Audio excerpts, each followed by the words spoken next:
I started working way back when I was 19 years old. I was one of the youngest people in our call center. Na yung kalaban ko, inaangasan ko siya. Tapos siya nakaganyan lang. Sabi ko, hindi pala kailangan lagi kang mayabang. Sometimes, okay din. Yung simple ka lang. And then, later, when it comes down to it, when it's game time, dyan mo ilabas kung ano talaga yung meron ka. How do you consider yung importance ng determination and resilience when as a competitor?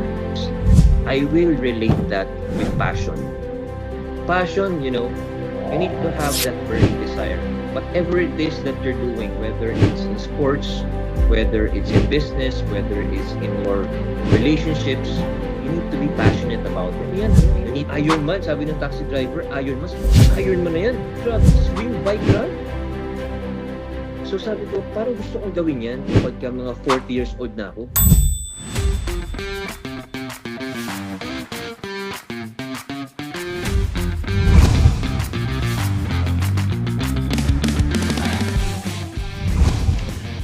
Okay, hello and welcome to the Leadership Compass Podcast. Ako po si King 3446.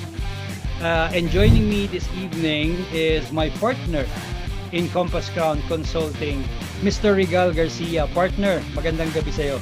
Magandang gabi rin, partner. And sa our viewers and mga soon-to-be viewers, magandang araw, magandang gabi rin sa inyo. Okay? So, today, we're diving into powerful traits that every leaders, yung determination and resilience, no, ng isang tao, kung ano ba yung pwede nating makita or mag-inspire sa atin or pag dumating yung mga challenges, no. And our guest today, no, our guest would be someone na hahangaan talaga natin after this podcast. Thank you, partner. Totoo yan, no? Lalo na sa panahon ngayon na recently issue corruption, recently calamity. Ano ba talaga ang kailangan natin at sa palagay ko magagamit natin na leadership trait or simple human trait, no? Determination and resilience. And to add to that, no, partner, yung qualities na yan is actually present sa guest natin today. And our guest really embodies both determination and resilience. Kasama ko siya dati sa previous job ko in the BPO. And from being an employee, he transitioned to becoming the managing director of Kaizen Power BPO Services. Kasama ko din siya dati while we were training in mixed martial arts. At hindi lang trained, he was a legitimate competitor. And very proud to say that this guest of ours today is one of the certified Filipino Ironman triathlon coach.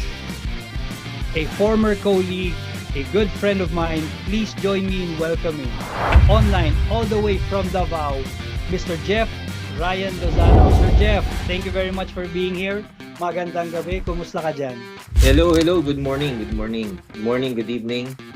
Whatever time it is to all our viewers right now. Well, first of all, it's a pleasure to be here. Thank you so much for having me.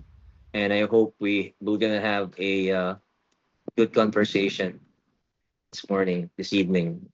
I'm sure we will, Sir Jeff. No, first and foremost, it's October 11 today, 9:27 p.m. Yesterday, we had a very sad news that Davao was struck by a 7.1 earthquake. Kumusta naman yung sitwasyon dyan ngayon, Sir Jeff? Ngayon, actually kanina, we were having dinner maybe around 7:30. Meron daw maliit na earthquake pero hindi ko naman naramdaman. Nakita ko lang sa mga GC, of course, syempre mabilis yung mga pindot-pindot ng mga tropa natin. May something. Alam mo, Sir Regal, si Sir Jeff is now living in Davao. But before, since magkasama kami sa trabaho, he was living in here in Luzon, in Pasig. Doon siya nagtatrabaho. And before he moved to Davao, after moving to Davao, he put up his own business there. But I'm sure there are some questions that you would like to know about Sir Jeff, no, as his early years. Partner, take it away. Yes, partner. Medyo curious tayo no sa mga naging experiences, tsaka yung mga background ni Sir Jeff. Siguro maganda tanungin natin, Sir Jeff, pwede bang pakikwento mo naman sa amin kung ano yung nangyari or how you come up from living in Davao, nandito ka dati sa Luzon. So, bigyan mo nga kami ng konting storya about you. Ayun, okay. Well, first of all, I like to track back when I started working. I started working way back when I was 19 years old. I was one of the youngest people in our call center. No? So that's really something. Pioneer, ah? Yeah, I used to be a working student at that time. So I was balancing studying in the morning and then working at night. And when I started, it was really challenging for me. And at that time, pag nasa call center ka, medyo medyo kakaiba pa eh. Hindi pa masyadong talamak yung call center before. No, not like now that a lot of people are already working in a call center. Okay? So before, a lot of the people that I was working with, they were really skillful. They were really talented. So I had a hard time catching up when I was starting out, no? So medyo nahirapan ako, tapos sales pa kami noon eh. Si Sir King medyo magaling magbenta talaga to eh. Isa sa mga idol namin yan doon eh. Okay? Pero ako, at the start, medyo hirap talaga. It was really hard reaching the targets. It's always pressure at the workplace. And there was even one time that I kept getting memos and I was at the verge of being terminated. Oh, really? Yeah. But the good thing, my supervisor then was the late Sir Dom. Oh. So instead of me being terminated, he vouched for me. He believed in me. He vouched for me. So thank you, Sir Dom. After that, that was one of the turning points. And then since yun naman pala, kaya naman pala medyo mahirap talaga doon kasi hindi talaga namin mabenta yung product namin doon sa campaign na yun. So after that, we were transferred to a different campaign. We had a different supervisor. That's when I got transferred to Sir Xavier, one of the great supervisors, managers that I had there. So it was with Sir Xavier na medyo nagbago na talaga. I started from being a bottom performer. I started being an average up until being one of the top performers. And then there was a time there that we were called, every time there's a new campaign, there was what's established as a crack team. Yeah, I remember. So the crack team, our job was to break the sales code. That's why it's called the crack team. So that was a lot of challenge, a lot of practice, and it really helped us improve. Okay, so fast forward after almost 2 years being in the call center, that's when I when I became I got promoted as a team leader. And then tuloy-tuloy na yan from team leader, eventually naging supervisor, until I also became operations manager in the center here in Davao na. Okay? Okay. So, one of the things is, ang sarap ng buhay sa Manila eh. No? Sarap ng buhay namin ni Sir King dyan eh. Kasi mag-work kami sa gabi, tapos pagdating sa umaga, diretso na kami sa gym. Tuloy pa yung mga coach namin doon, kami nagja-jumping rope na kami doon. Tapos gising niya sila, Coach, good morning.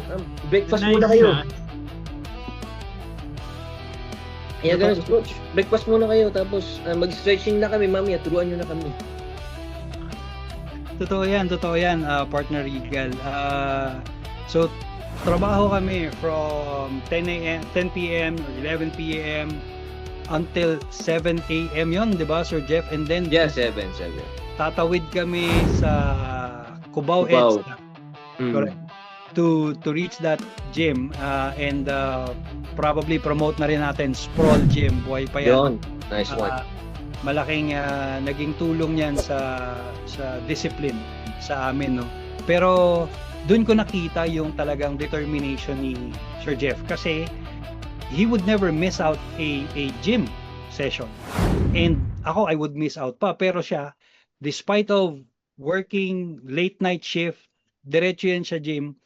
And there was one time, remember, and probably you could share us that story, pumasok si Sir Jeff, kadarating ko lang ng office, bigla niya akong tinakip, and partner, proud na proud, itinuro yung black eye niya.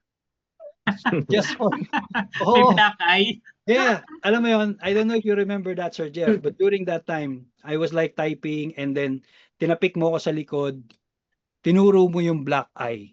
And you were happy about that. I mean, what were you thinking or what were you feeling? Share to us naman yung experience preparing for a fight and then actually fighting na in the ring. What was it like to be hit and to fight knowing that could be that is probably, I don't know, your first or your second fight ata? Yeah, actually, it's really nerve-wracking when, especially, I only had a few fights, amateur fights. Well, I had one pro rules. We didn't have any gears and all that. But every time start of the game, during the weigh-ins and everything, talagang grabe yung kaba dyan. Grabe yung minsan, tapang mo, no? Pag nasa labas ka, tapang mo eh.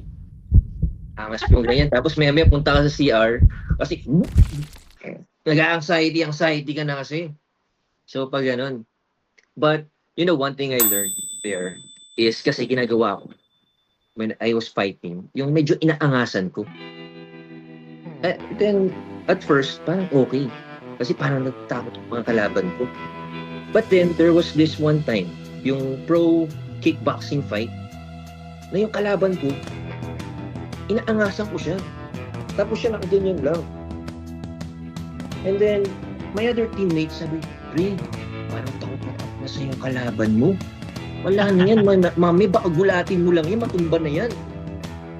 So, going into the game, I was really confident. Sabi ko, wala, takot sa akin to eh. Kaya-kaya ko to, baka patulugin ko to. Good night. Ganun sabi ko. But then, when the bell rang, grabe, nagbago yung kalaban ko. Biglang tumapang. So, sobrang gulat ko.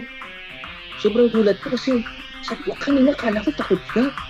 Tapos ngayon, grabe, ang tapang mo, parang kakainin mo ko. And true enough, that's what happened. I fell twice in the first round. And the second time I fell, I was hit here in my neck. So yung ginawa kanina, binigyan ko na yung mouthpiece. And then, inabutan na ako ng 10 count.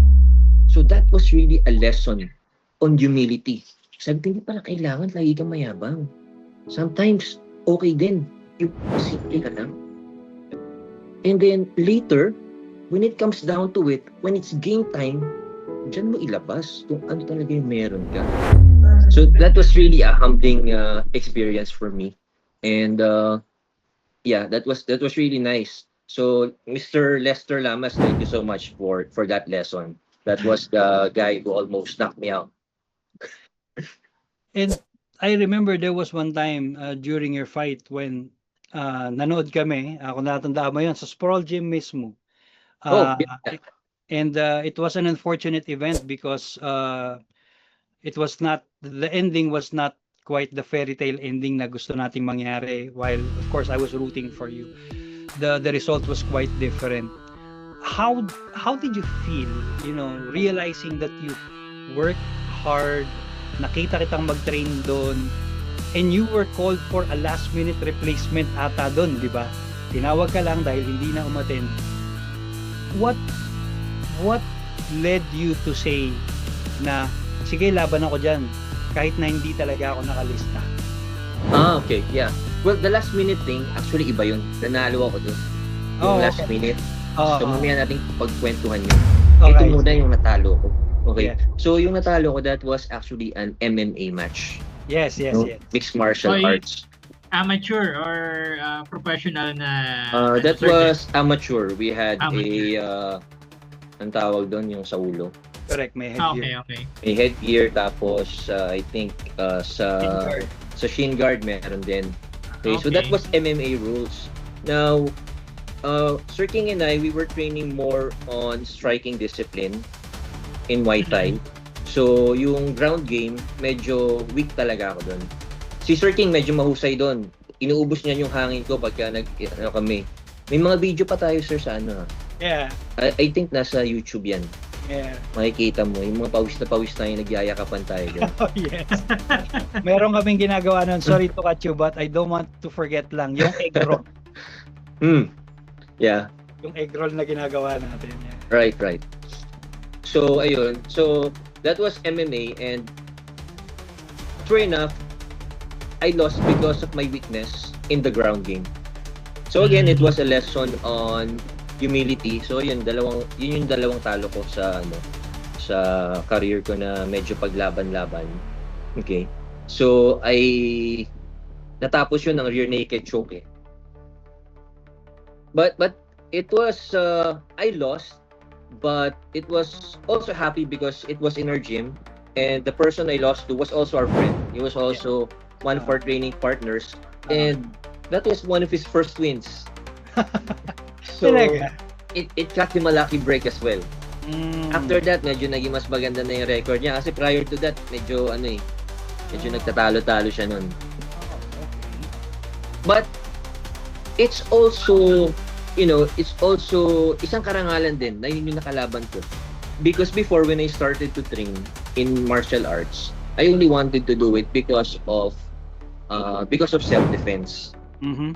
Kasi pag pumapasok tayo sa gabi, tapos may mga hold-upan, may mga ganyan, I just wanted to be able to protect myself. Mhm. So sabi ko, ayoko lumaban, nakakatakot mo, suntukan, masaktan ako, magpangasin yung mukha ko, nakakatakot naman yan. No? But then, yung nakalaban ko na yun, sila yung una kong pinanood na nagkaroon ng competition, Oh. Muay Thai competition. So I watched them. When I watched them, that's when I said, wow, parang ang sarap niyan. Gusto ko din. So that was a turning point. After that, I think 6 months after that, yung sumunod na match, yun na, sumalang na ako na naglaro din ako. How do you consider yung importance ng determination and resilience when as a competitor? Well, when we say determination and resilience, I will relate that with passion. Passion, you need to have that burning desire. Whatever it is that you're doing, whether it's in sports, whether it's in business, whether it's in your relationships, you need to be passionate about it. You need to love what you're doing.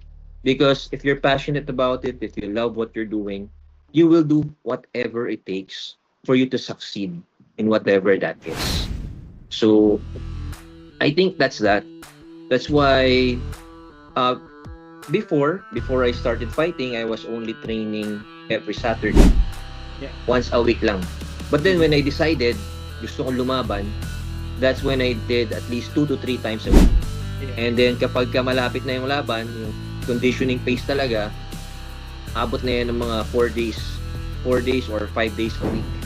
So, and it's not easy to do that considering that we're working at night. Yeah. So, kailangan din talaga yung disiplina na matulog ka, kumain ka, work on your diet and all that.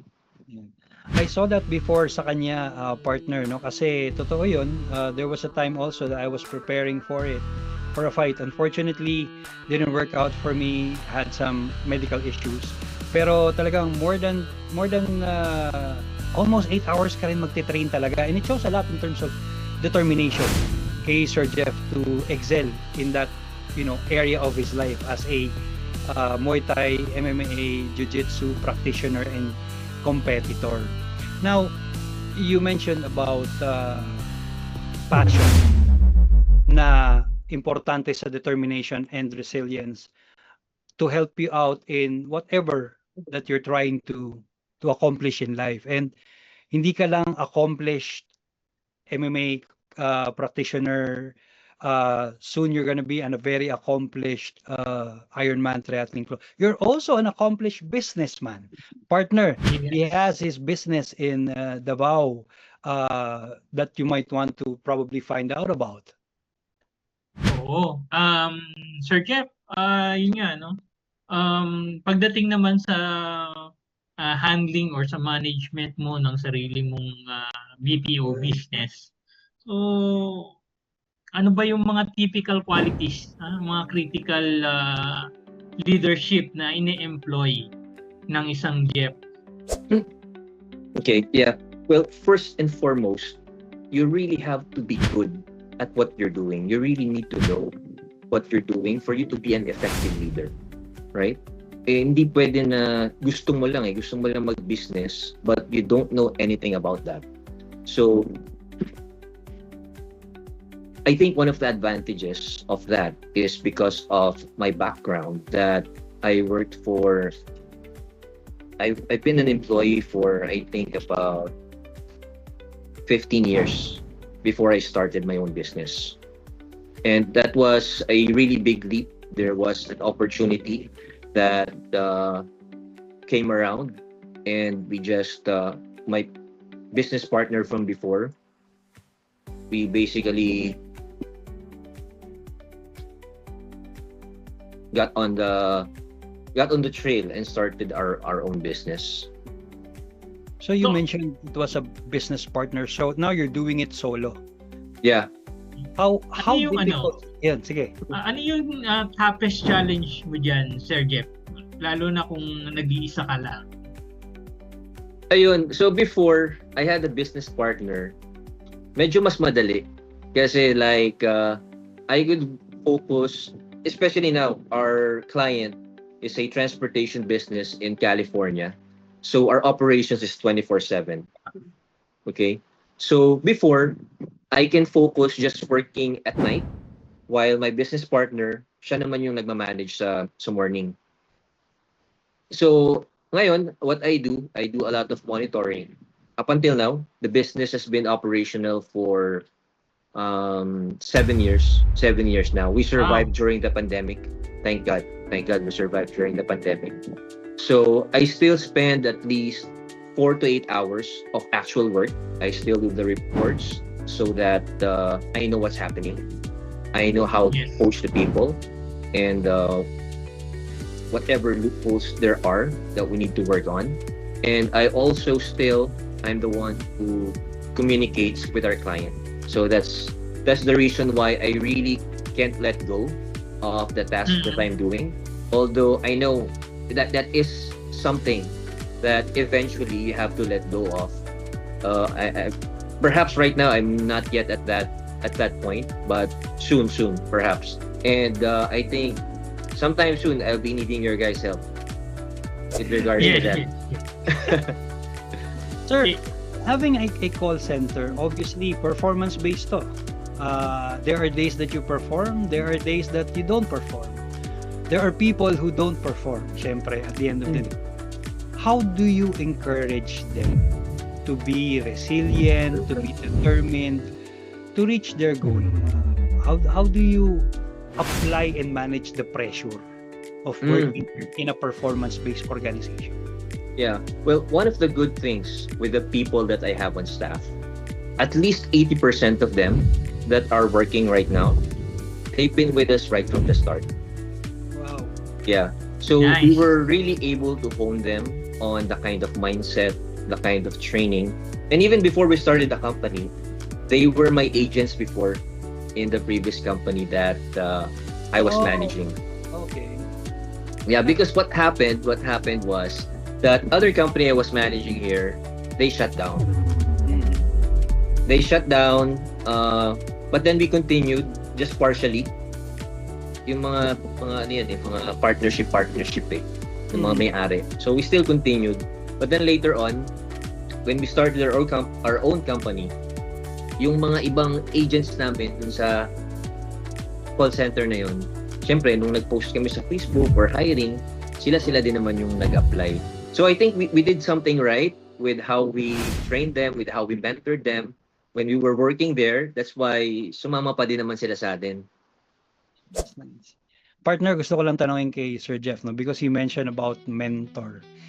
Do you have a mentor or support system, from your business, even to your passion project, itong ngalan nito, yung pagiging Ironman triathlon coach? Did you have a mentor to support you and guide you become, what you are right now in terms of your endeavor? Mhm. Well, the biggest mentors that I have, I would consider, are the ones that we used to work with. So Sir Xavier Sangalang, he was really the one who believed in me. I think he thinks highly of me. He thought highly of me. So that really motivated me before. Kasi kahit nung nag-resign na ako, tapos he started managing his own center, lagi siyang nagchat-chat, lagi siyang tumatawag, na huli guys, samahan mo ako dito. And when we finally did that, it was really good. So a lot of the things that made me who I am now professionally, and also just as a person, I got it from him. And he really embodied that. He was a good role model.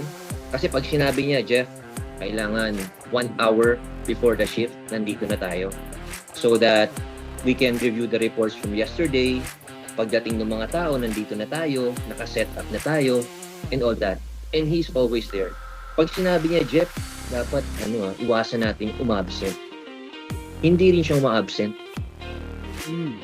Yeah, so those are really traits that I carried over up until now. Even if I race triathlons, or whatever it is that's happening with my life, I still do the things that I need to do every day at work. It's my own business. I don't take any tips. I still do my reports. I still communicate with my clients and all that. So really, no excuses. What's the driving motivation to do all of this? The driving motivation to do all of this. Well, definitely for my family. I want to be able to provide for my family. And of course, it's also for your own self-fulfillment. Some people don't want to say that, but we have to be honest with ourselves. Yeah. Sometimes you do it. Sometimes people say, I do it for them, for this. Sometimes you do it for yourself. I saw that before sa kanya, partner Regal, no? Even when he was competing then, I find that it was because of self. He has something to prove, to himself, that he can do it. He did not prove it to any other person. He proved it to himself. Sir Jeff, curious lang ako.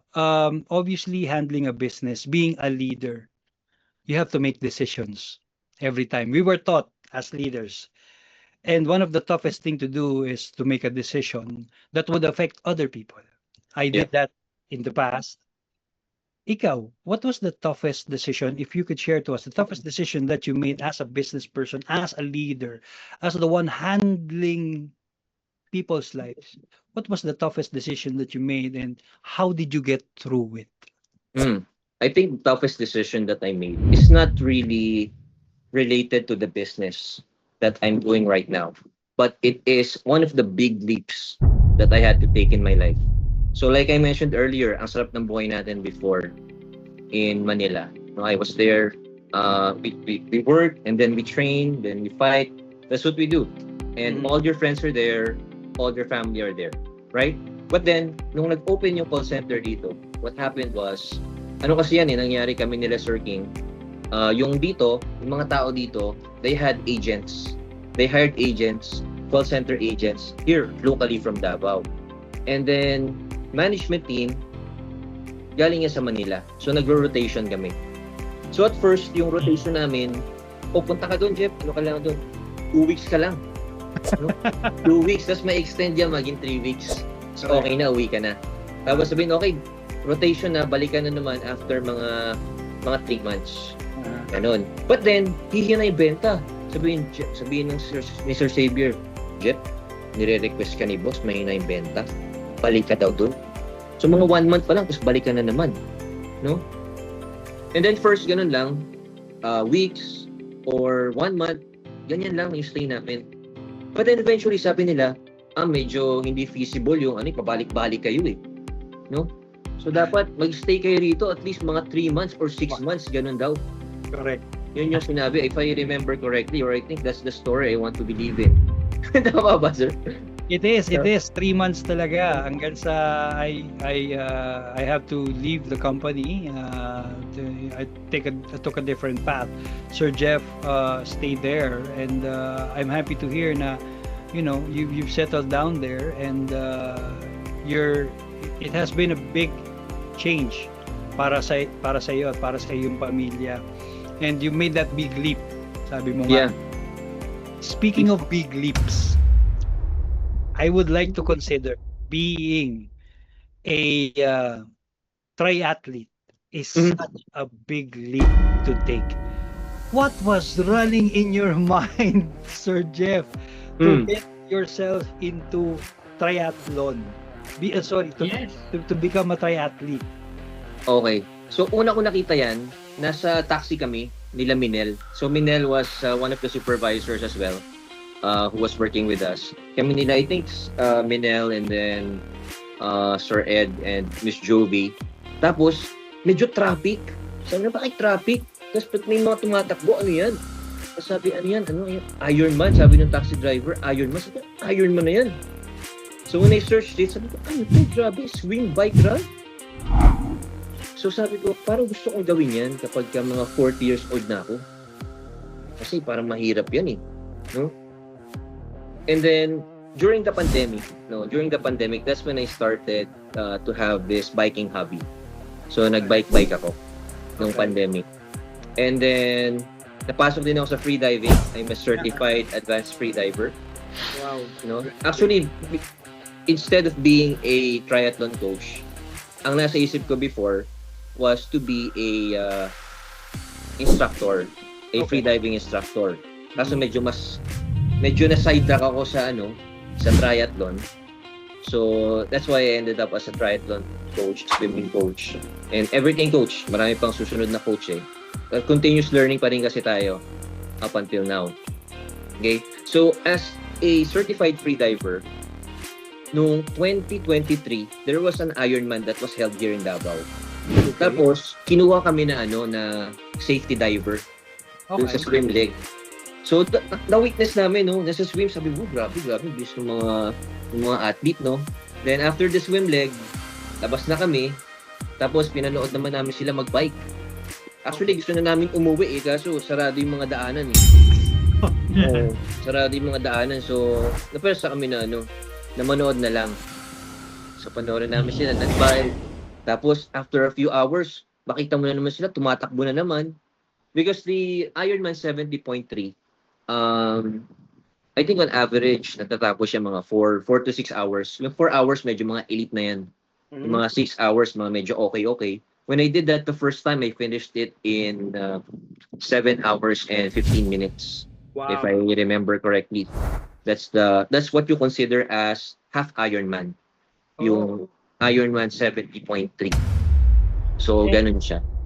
And yung 7 hours mo na yun is really full of running, swimming, and biking. Yeah. So, ang niyan, yung 70.3, you have to swim for 1.9 kilometers. And then, you bike 90 kilometers. And then, you're gonna run for 21 kilometers, half marathon. Sir, curious ako kasi half pa lang to, sir. Half pa lang, may full marathon, may full Ironman pa. May full Ironman pa. Doblehin mo lahat 'yun. And are you looking to do that? I'm actually training for it right now. I will be there in Subic. Okay. In June 2026 for the full Ironman. I have to ask you, just like when before, di ba?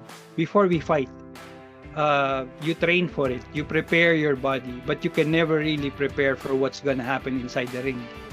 Mhm. Yeah. Katulad mo ngayon, you're training for it, to swim for a long period, to run for a long period, to bike for a long period.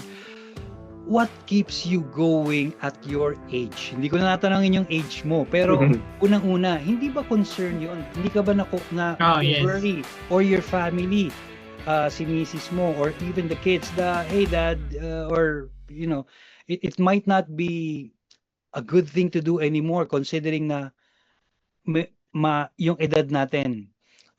And what are you gonna get out of that? Don't you get those kind of somewhat para bang pushback? And what keeps you saying, no, I will do this? Yeah. Well, with my background in free diving, kasi in free diving, just imagine right now I can dive for almost 100 feet. Can you imagine doing that?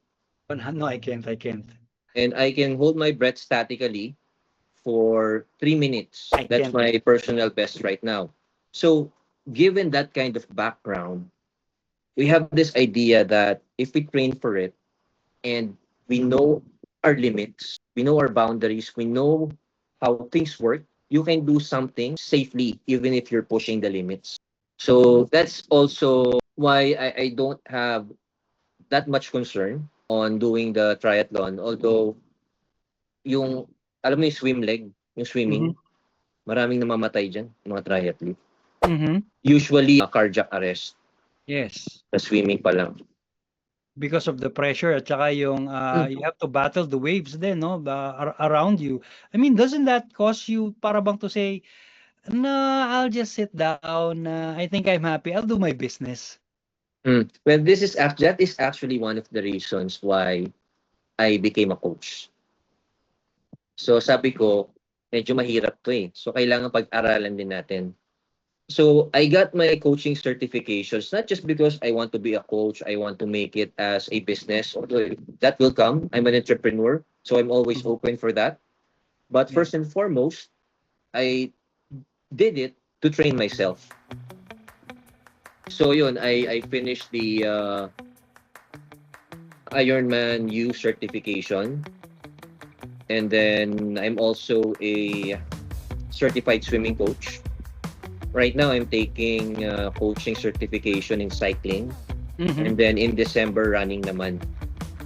So talagang lahat yan, himay-himayin mo, talagang pag-aralan natin so that we really know what's going on, what's happening. Kasi if you just study triathlon, it combines everything, just like MMA. So I also wanted to learn the individual disciplines. And iba rin naman, if you just learn the individual disciplines, like you just learned swimming, biking, and running, but you didn't learn triathlon as a whole, iba pa din kasi iba yung mga applications ng mga individual sports. I like your approach na you're still the student of the game. Parte ka ng sarili mong crack team. I mentioned more earlier in our early careers in the BPO, you were part of the crack team, and in the things that you're doing in your life right now, you're still cracking, what will make you become successful, even in your, as I would like to probably consider this one of your greatest achievement, is being one of the only 8 Filipinos to be a certified Ironman triathlete or triathlon coach. And hindi lang doon natatapos yun. You I'm sure would be very instrumental in developing other individuals to become successful, whether as an employee, as a triathlete, no. At this point, I would like to introduce to you, Sir Jeff, meron kaming tinatawag na rapid fire round. So, Okay. Sunod-sunod na tanong, mabilisang isip, and then mabilisang bato rin ng tanong. This is what we call Regal's Rapid Fire Round, RRR. Okay, Yun, para tayong no? boy abunda nito Yeah. Oo, parang boy abunda, no? Parang boy abunda. So paghandaan mo na yung chocolate or Yun na chocolate. nga iniisip ko, sabi ko ano ba yung mga tanong nito Okay, Lights so on, lights off. at this point, Regal's rapid fire round. Partner Regal, take it away. Sir Jeff, ready ka na ba? Natutuwa naman kami dahil talagang napaka-amazing ng iyong journey, no? And you are very open sa lahat ng mga challenges. So, to give rapid fire question, so ito na yung mga questions natin. So, una, a quote or mantra you live by? Your actions create a legacy that inspires others to do more, learn more, and become more. You are a great leader. Yun. Yan. A book or podcast that inspires you? A book that is worth mentioning always will be How to Win Friends and Influence People by Dale Carnegie. Yun. Okay, another one. What one thing you do to reset when you're under pressure? Reset. Actually, ang dami kong pang reset Kasi pwede akong mag-free dive, pwede akong tumakbo, pwede akong mag-bike, pwede akong mag-swim. So, Okay. yeah. I turn to sports to reset. Okay. Sino yung pinaka tumatak sa'yo na leader na you admire most? It sounds corny, but I mentioned his name earlier, Sir Xavier. I really owe him a lot. I'm really grateful that I got to know that person. Because even now, we're not in touch that much. Minsan mag-commentan lang kami sa Facebook. But I know there's that connection there. Okay. Ito yung last question namin. No? Kailan mo kami dadalhin dyan sa Mindanao? Yun ang nasa sa inyo lang talaga yan. Kasi, Gusto namin maranasan yung scuba diving eh. yeah, ang dami natin pwedeng gawin dito. Yeah. Even yung sige, basta madami. Partner, Partner, Regal, okay na ako. I'll add one question. Sir Jeff, sa dami ng tattoo mo sa katawan, what is the most memorable and why? Memorable siguro yung nandito sa dibdib ko. Kasi ang sakit nung Sakit kasi nito Pakita ko ba? Huwag na baka PG-13 tayo. Anyway, nakalagay dito malaki siya ganyan. Only the strong survive. And I think that represents you a lot. At this point, Sir Jeff Nakmoy, one of the only 8 Filipinos who are considered as a certified Ironman triathlete, triathlon coach. Thank you very much for sharing your story. It was really insightful to know that only really the strong survive. And I'm sure your listeners, your followers, our listeners and our followers will really walk away inspired to face the challenges, knowing na you will never be only an employee. You could be a person leading a business to stay for 8 years up. And that is not just simply because of discipline, but also because of determination, resilience, and passion, sabi mo nga, to go through all of those challenges. Partner Regal, you might want to also share a little bit about your thoughts for this evening. First of all, thank you kay Sir Jeff for sharing. Maraming natutunan ang ating mga listeners. So, we must always remember na leadership isn't about avoiding setbacks, but it's also about rising and being stronger every time. Partner, with that, I'm turning sa'yo. And I think for the final note, thank you, partner. And I think for the final note, it's just very, very timely to hear from Sir Jeff. What would be a message that you would like to leave us, our listeners, that would really captivate ikaw, showing determination, resilience, passion, and all of these leadership qualities that you have shown all throughout the years? A message that you would like to share to us. Okay. Yeah, well, I would like to tell our listeners that it always starts with you. It starts with you, how you discipline yourself, how you want to keep on learning. and then it transcends to who are you doing it for, right? And I think we can talk about the definition of success as I view it. Okay. And I got this from John Maxwell when I watched his seminar in Araneta Coliseum. I was with one of our uh, office mates before, Sir Alan Orpilla. Oh, And wow. Alan Orpilla has also been integral in my personal growth because he wow. was the one who introduced me to reading books. Wow. So thank you, Sir Alan. So that was the first thing that John Maxwell said. What is success? So success is three things. First, it's knowing your purpose. Okay. So know your purpose. What is it that you want to do? What is it that you think you can have an impact doing? Then once you know that, second, success is growing to reach your maximum potential. So learn, be good at what you're doing, be the best at what you're doing. And then thirdly, it is sowing seeds that benefit others. So what can you do to give back? And giving back, that's not just always giving something for free. It is also in the sense of how do you inspire other people? How do other people become better just because of seeing what you're doing or hearing about what you're doing? So yeah, I think that's it. Very Thank you, well sir. said. Very well said, Ang partner galing, ang talaga. galing. Totoo. Oo. Purpose, potential, and helping others to become better at what they do. That's the message that we will leave you tonight, future leaders and leaders.